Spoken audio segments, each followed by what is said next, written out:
Now we know how to solve the least square problem analytically. However, sometimes, especially in computing domain, it is easier to solve problems numerically. Gradient descent method is one such method we are going to use to solve the linear systems of equations. Today, majority of machine learning algorithms use gradient descent method to solve for the optimum solution. Let's see how it is applied in our case. We start with writing squared error in terms of W0 and W1 as a sum of squared errors for each data point xi and yi as given here. We want to find W0 and W1 such that the sum of squared errors epsilon square is small as possible. We know when a function is at its minimum, its derivative is 0. Likewise, in multivariate functions, at minimum its gradient is 0.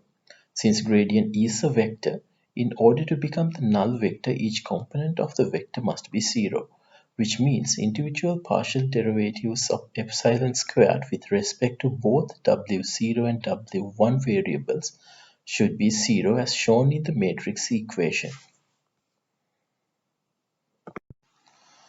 We can further simplify the equation by substituting the partial derivatives in terms of w0 and w1. Let's see how gradient descent method works. To show it in simplest manner, assume that there is one w and epsilon square is a function of w. Let's say the minimum of fw occurs when w equals to w opt or w optimum. Our approach is to start with the random w value wn and travel towards the minimum by updating w to wn plus 1. The update equation we are using is wn plus 1 equals to wn minus gamma into df upon dw, where gamma is a small number like 0.001, which we call as learning rate. A small value is picked for gamma because we need to travel towards the minimum slowly and steadily. However, if you select extremely small values for learning rate, it might take longer time to reach the minimum. Let's see how we can be certain that Wn is always approaching W opt. There can be two scenarios when we are selecting initial Wn. Wn can be either smaller than W optimum or greater than W optimum, assuming that we have one minimum for the function. Let's consider the first scenario when Wn is smaller than W opt. In this case, Wn is in the decreasing side of the function as shown in the image. As a result, df upon dw becomes negative. Therefore, the new w value wn plus 1 given as wn minus gamma into df upon dw becomes greater than wn. This means updated w value is moving towards w optimum. In the second case, where Wn is greater than W opt, it is in the increasing side of the function. Therefore, df upon dw becomes positive and updated W value given as Wn minus gamma into df upon dw becomes smaller than Wn. In other words, Wn again is moving towards W opt. Let's see how we can represent gradient descent that we have learned in Python. Here we have shown the gradient equations that we have derived before. Let's consider four observation equations we have shown in the previous example. To represent them using Python, we are importing the library called NumPy. Let's represent the y values of these four equations as a NumPy array. The values that we have as y are 4.4, 6.1, 5.1 and 8.5. Here we have represented them in as an array. Similarly, we can represent the x values of those equations.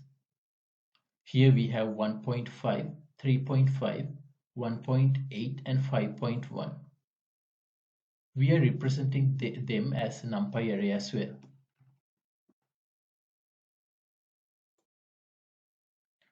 To solve the system of linear equations, let's define a couple of functions. First, we are defining the error function, which is the difference between the observed value of y and the prediction. Secondly, we are defining the squared error. Squared error is the sum of the squared values of the error that we have defined before. Here we are using an inbuilt function in NumPy called np.sum. Finally, we are defining the gradient functions. There are two gradient functions that we have defined before in this section. So let's run this cell.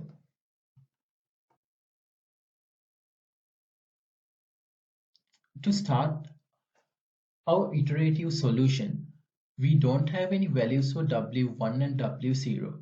So what we are doing is setting them to two random values. Python has assigned those two random values to W1 and W0. For these two values, we can calculate the error. As you can see, these errors are a vector.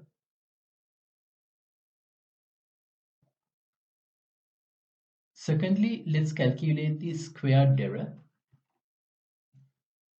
As given in the equation, this is the sum of those squared errors. Finally, we can calculate the gradients.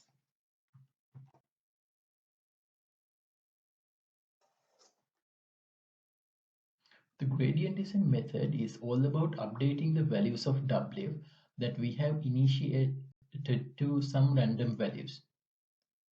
To reduce the error, we have to move towards the opposite direction of the gradient vector. So what we are doing is we subtract the gradient vector from the initial value of W.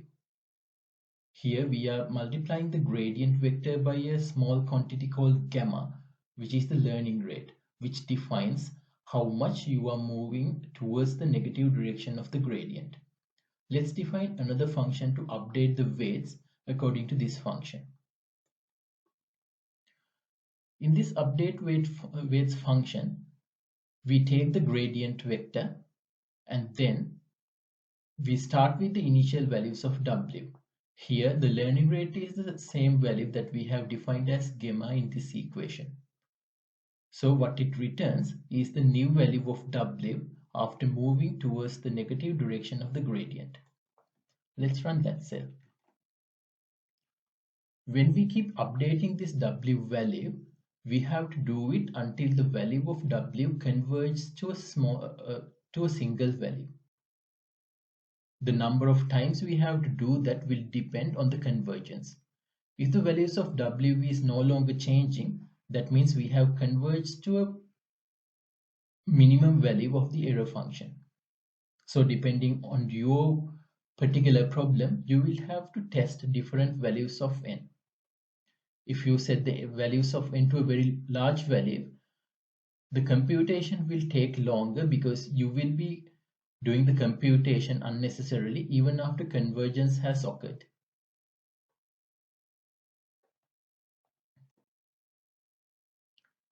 Finally, we have defined a for loop. Inside the for loop, we keep updating the values of W0 and W1 based on this update equation, the update function. Here you can see how our values of W0 and W1 are updating. The final value here defines the error. As you can see, we have started with the large error, which is 103, and after those 200 iterations, it has reduced to 0.38. The values we have obtained for W0 and W1 are 2.8 and 1.05, which is comparable with the values we have obtained from the closed form or the algebraic solution.